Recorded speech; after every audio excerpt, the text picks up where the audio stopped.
बातचीत के सिलसिले को हम आगे बढ़ाएंगे और अब मैं मंच पर आमंत्रित करना चाहूंगी डॉक्टर स्नेहाशीष वर्धन पांडे, जो कि प्रवक्ता है बिहार प्रदेश कांग्रेस कमेटी के, और साथ ही हमारे संपादक अनुराग ठाकुर, साथ ही हमारे सहयोगी बबलू उपाध्याय मंच पर आए। डॉक्टर स्नेहाशीष वर्धन पांडे, जो कि प्रवक्ता है बिहार प्रदेश कांग्रेस कमेटी के, एक बार जोरदार ताली हो जानी चाहिए डॉक्टर स्नेहाशीष वर्धन पांडे के लिए। और सम्मानित करने का सिलसिला भी लगातार जारी है। एक बार तालियां हो जानी चाहिए। प्रवक्ता हैं बिहार प्रदेश कांग्रेस कमेटी के।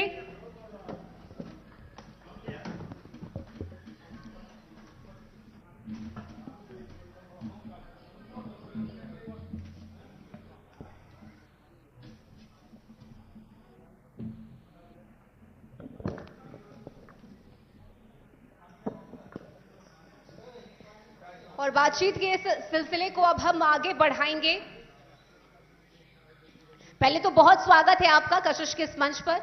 कशिश न्यूज का बक्सर आगमन पे मैं उनका भी हार्दिक अभिनंदन और स्वागत करता हूं, और साथ ही बक्सर की सुधी जनता जो बैठी है हमारे सामने, सभी को नमस्कार करते हुए मैं बातचीत आपके साथ प्रारंभ करता हूं। चलिए, सवाल मेरा यही रहेगा, क्योंकि चुनाव सर पर है, काउंटडाउन शुरू हो चुका है। क्या लग रहा है, क्या रुख है इस बार 25 के चुनाव का? देखिए, इस बार चुनाव सीधे सीधे पक्ष और विपक्ष की राजनीति की है। 20 साल से जो ट्रबल इंजन, डबल नहीं, ट्रबल इंजन की सरकार जो बिहार में चल रही है, उस सरकार के खिलाफ स्वतः स्फूर्त आक्रोश है, और उस आक्रोश के खिलाफ पूरी बिहार की जनता पूरी तरीके से जागृत हो चुकी है। और जितने भी युवा हैं वो इस बार इस सरकार को बदल डालने की पूरी तरीके से तन्मयता के साथ वो काम करने के लिए लगे हुए हैं। और ये सरकार अब चंद महीनों की मेहमान रह गई है, इसलिए इसकी तिलांजलि भी आपके ही मंच पे हम लोग दे रहे हैं, क्योंकि शाहाबाद वीरों की धरती रही है। और इस वीरों की धरती से मैं यह स्पष्ट कर देना चाहता हूं कि पूरी तरीके से बिहार से ये बिगुल वीर कुंवर सिंह जी की धरती फूकने के लिए तैयार है, और हम लोग फिर से बिहार को एक संदेश देने के लिए तैयार हैं। यानी आपका कहना है कि जनता इस बार हम पर भरोसा करेगी? बिल्कुल। क्योंकि क्या ऐसा इस बार हुआ है बक्सर में, या बक्सर के लिए आपने कौन से ऐसे काम किए हैं कि जनता आप पर दोबारा से भरोसा करे? देखिए, बिहार में पूरी तरीके से, मैं शाहाबाद की चूंकि ये चर्चा है, मैं इसे शाहाबाद और बक्सर सेंट्रिक ही रखूंगा। साथ ही साथ एक बात मैं स्पष्ट करूंगा कि बक्सर में वो सब काम हमने करने का प्रयास किया विपक्ष में रहते हुए भी, जो हमारी जिम्मेदारी थी, जिसके लिए बक्सर की जनता ने हमें चुना था।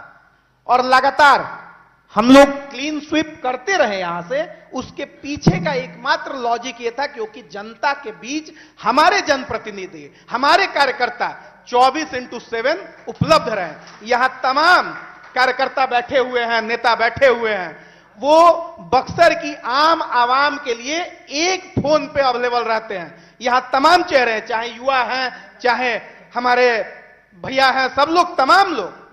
और इसलिए बिहार की जनता के साथ हमारी कनेक्टिविटी है। हम लोग हवाई नेता नहीं है, पटना रहने वाले नेता नहीं है। हम लोग गांव की बात करते हैं, समाज की बात करते हैं, क्षेत्र के विकास की बात करते हैं। और बक्सर में जितना काम हुआ है, आप आई हैं बक्सर में, आप देख लीजिए, उसका हम डॉक्यूमेंट आपको अवेलेबल करा देंगे कि भाजपा की सरकार है, प्रभारी मंत्री है यहां पे भाजपा के, बावजूद इसके बिहार की इस बक्सर जो ऐतिहासिक नगरी है, इसे आज तक पर्यटन के मानचित्र पर आप स्थापित नहीं कर पा रहे, तो नाकामी आपकी है। हमने बक्सर की जनता के लिए वो सब काम किया, सड़क पर काम किया, सड़क के बेहतरी के लिए, स्वास्थ्य के लिए किया, जितनी हमारी क्षमता है। नहरों की गहराई हमने फिर से वापस लाने के लिए सवाल उठाया, उस पर हमने काम किया। और हमारे काम को लोग देखते हैं, उसको आत्मसात करते हैं कि नहीं, ये लोग काम करने वाले लोग हैं, बात बनाने वाले लोग नहीं हैं। हम लोग एंटायर पॉलिटिकल साइंस की डिग्री लेके नहीं घूमते हैं। हम लोग जनता के बीच रहने वाले लोग हैं, जो खुलेआम अपने काम को दिखाते हैं। छिपाने का काम हमने कभी नहीं किया है, ये सबसे बड़ी बात है। सड़क, पुल, पुलिया, बिजली, कनेक्टिविटी, पानी, क्या आप इसे स्वीकार नहीं कर रहे हैं, ये जो काम हुए हैं? बिल्कुल, देखिए हमारे चूंकि जनप्रतिनिधि लोकल हैं और यहीं पे काम करते हैं, हम लोग हेलीकॉप्टर से नेता नहीं उतारते हैं, यहीं के लोकल लोग यहां पे नेतागिरी करते हैं और उन्हीं को टिकट दिया जाता है। हमारे यहां पे तमाम लोग बैठे हुए हैं, उनसे पूछ लीजिए कोई हेलीकॉप्टर प्रत्याशी उतरा है क्या हमारे इंडिया गठबंधन में, महागठबंधन में? पूछ लीजिए, सामने जनता बैठी हुई है।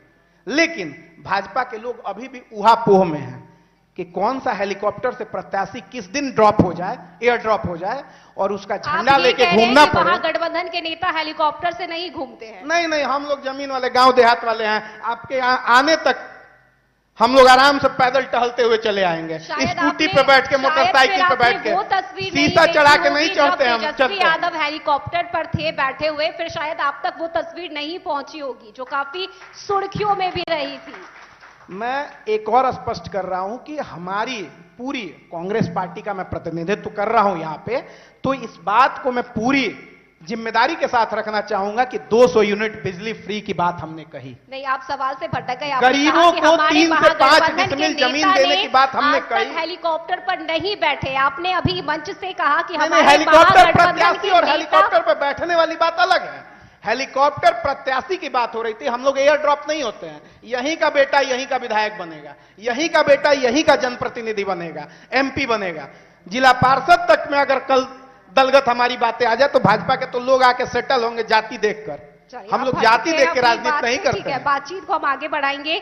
बक्सर की हम चूंकि बात कर रहे हैं, विकास की बात कर रहे हैं, कितने यूनिवर्सिटी और कॉलेज आज बक्सर में है, मैं आपसे जानना चाहूंगी। बड़ी दुर्भाग्य है, बड़ी अच्छी सवाल आपने कर दिया। कम से कम यहाँ के जो युवा हैं वो कनेक्ट करेंगे इस बात से।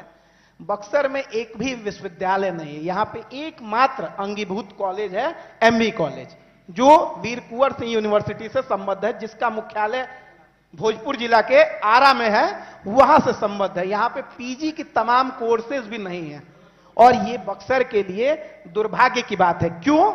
क्योंकि जब कुलपतियों की नियुक्ति होती है तो वो संघ से एयर ड्रॉप होते हैं और संघ से, आरएसएस से आए हुए कुलपति कभी भी नहीं चाहेंगे कि बक्सर में बौद्धिक विकास हो, और बौद्धिक विकास की अवनति के कारण हमारे युवा आज दर दर भटकते हैं। ट्रेन पकड़ के विदाउट टिकट जाना पड़ता है आरा पढ़ने के लिए, जाना पड़ता है उनको क्लासेस करने आरा। ऐसे कई विषय हैं जिसमें आज तक नहीं शुरू हो पाया। और आप खुद सोचिए कि जब देश में शिक्षा मंत्री बनाया गया था, एनडीए की जब सरकार आई थी, तो किसको बनाया गया था? स्मृति ईरानी जी को बनाया गया था। येल यूनिवर्सिटी का एक डिग्री दिखाती घूमती थी, आपको भी मालूम होगा, क्योंकि मैं खुद पीएचडी किया हूं, मैं भी दर दर भटक भटक के किया हूं। मुझे दर्द है कि मैं बाहर से पढ़ के मास कम्युनिकेशन में ही मैंने पीएचडी की है, असिस्टेंट प्रोफेसर हूं। उसका दर्द मुझे मालूम है कि क्या होता है कि बच्चे नौकरी की तलाश छोड़िए, डिग्री की तलाश में घूमते हैं हमारे यहाँ के युवा। क्यों? क्योंकि यहां पे विश्वविद्यालयों की स्थापना नहीं हुई है। और आपको भी मालूम है कि बिहार से सबसे ज्यादा लोग जाते हैं दिल्ली पढ़ने मास कम्युनिकेशन और जॉब करने। बिहार में क्यों नहीं उसका विकास हो पा रहा है? क्यों नहीं आईटी सेक्टर्स बन पा रहे हैं? लेकिन यहां तो पीएफसी किए हुए, प्री फाउंडेशन कोर्स किए हुए उप मुख्यमंत्री बन जा रहे हैं। जब आपकी सरकार थी आपने ये काम क्यों नहीं किए? युवाओं के बारे में आपने क्यों नहीं सोचा? बहुत बहुत उम्दा सवाल है आपका। और साथ साथ यूनिवर्सिटी देने का काम आदरणीय लालू प्रसाद यादव जी ने किया था, मैं खुल के बोल रहा हूं। और यूनिवर्सिटी लालू यादव ने दिए तो एनडीए सरकार ने भी कई यूनिवर्सिटी दिए हैं, चाहे वो आईटी हब हो या हम अलग-अलग क्षेत्रों की बात करें। नाम गिना दीजिए। मैं यहां पे चैलेंज करता हूं कि भाजपा के नेताओं को नहीं मालूम होगा, एनडीए के नेताओं को नहीं मालूम होगा कि कितनी विश्वविद्यालय उन्होंने खोला है। प्राइवेट यूनिवर्सिटी जरूर खोला है, फंड मिलता है। किसका किसका खुला है ये भी नाम के साथ कहिएगा तो बता देंगे। राज्यसभा के सांसद भाजपा के प्रदेश अध्यक्ष हुआ करते थे, उनका मेडिकल कॉलेज भी खुला है। उनके चलते औरंगाबाद और सासाराम में कोई मेडिकल कॉलेज नहीं खुल पा रहा है। ये दर्द मैं आपको रख रहा हूं, यहां शाहाबाद की बात हो रही है। और मैं एक और दर्द, मैं काम किया हूं, बता रहा हूं आपको ये सब चीज, मैं प्रैक्टिकल बात करने वाला व्यक्ति हूं। और इस चीज को मैं कह रहा हूं कि विश्वविद्यालय छोड़िए, स्थिति यह है कि हम ही लोग के गठबंधन के एक नेता हैं हृदय नारायण यादव जी, अगर वो एक कॉलेज यहां पे महिलाओं के लिए नहीं दिए रहते तो यहाँ पे महिला कॉलेज भी नहीं है। ये दर्द आपको मैं बता रहा हूँ। आरोप आप कई सारे लगा रहे हैं, लेकिन आईटी के क्षेत्र में, आईटीआई के क्षेत्र में या खेल जगत की हम बात करें तो बिहार में कई ऐसे यूनिवर्सिटी और कॉलेजेस खुले हैं। पिछले दिनों हुई राजगीर में खेल स्टेडियम का भी उद्घाटन किया गया है। तो मुझे लग रहा है हर क्षेत्र में विकास हुए हैं। ठीक है, आपके आरोप है और आपके अपने दावे और वादे भी हैं। बक्सर की जनता की हम बात कर रहे हैं। आखिरी में मेरा आपसे यही सवाल रहेगा कि अब अगर दोबारा से जनता महागठबंधन पर और जिस कांग्रेस की आप बात कर रहे हैं उस पर अगर भरोसा करती है, क्या करके दीजिएगा आप अगले 5 साल में? देखिए, पूरी तरीके से हम लोग काम करने वाले लोग हैं और जनता के मुद्दों पे लगातार काम किए हैं।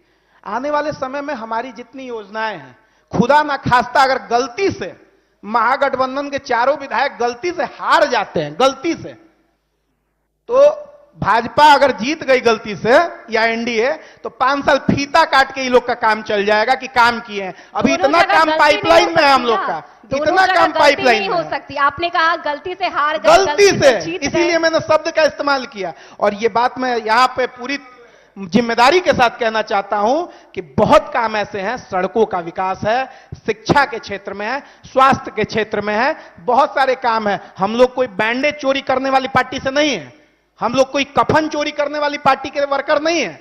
और ये चीज मैं यहां पे बोल देना चाहता हूं कि आप एक्सरे मशीन दे देते हैं क्योंकि उसके खरीद में मोटी कमीशन मिलती है, बिल्डिंग बना देते हैं लेकिन उसके लिए कर्मचारी नहीं देते हैं, उसके लिए स्टाफ नहीं आप देते हैं। यहाँ पे ये दर्द है बक्सर का। आरोप तो आप पर ही लगते हैं ना? किस चीज का? जंगल राज के आरोप तो आप पर ही लगते हैं ना? बिल्कुल। लेकिन अभी एनसीआरबी का आंकड़ा या 2023 का पढ़ा होगा आपने भी, हमने भी पढ़ा है, क्योंकि मजबूरी है, पढ़ना पड़ता है। बड़ी अप एंड डाउन है। 62% क्राइम रेट बढ़ गया है। 300 हत्या में उत्तर प्रदेश टॉप पे, बिहार सेकंड, पीछे रहते हैं हम लोग बड़े भाई के। किसकी सरकार है दोनों जगह? ये तो चर्चा होनी चाहिए। एनसीआरबी में दूसरा अपहरण का मामला, भैया 1 नंबर पे, छोटका भैया 2 नंबर पे, बिहार 2 नंबर पे है। किसकी सरकार है? पटना में खुलेआम गोलियां चलती हैं, किसकी सरकार है? पटना में सड़कें धंस जाती हैं, राजधानी है ना, दिखाने के लिए ना होता है कि चलिए पटना घुमा लाते हैं, विकास दिखाते हैं आपको। आज 3 बजे तक उद्घाटन हो जाएगा मेट्रो का, 3 स्टेशन पे चलेगी। 4 बजे बड़का भैया ईसीआई घोषणा कर देंगे चुनाव का।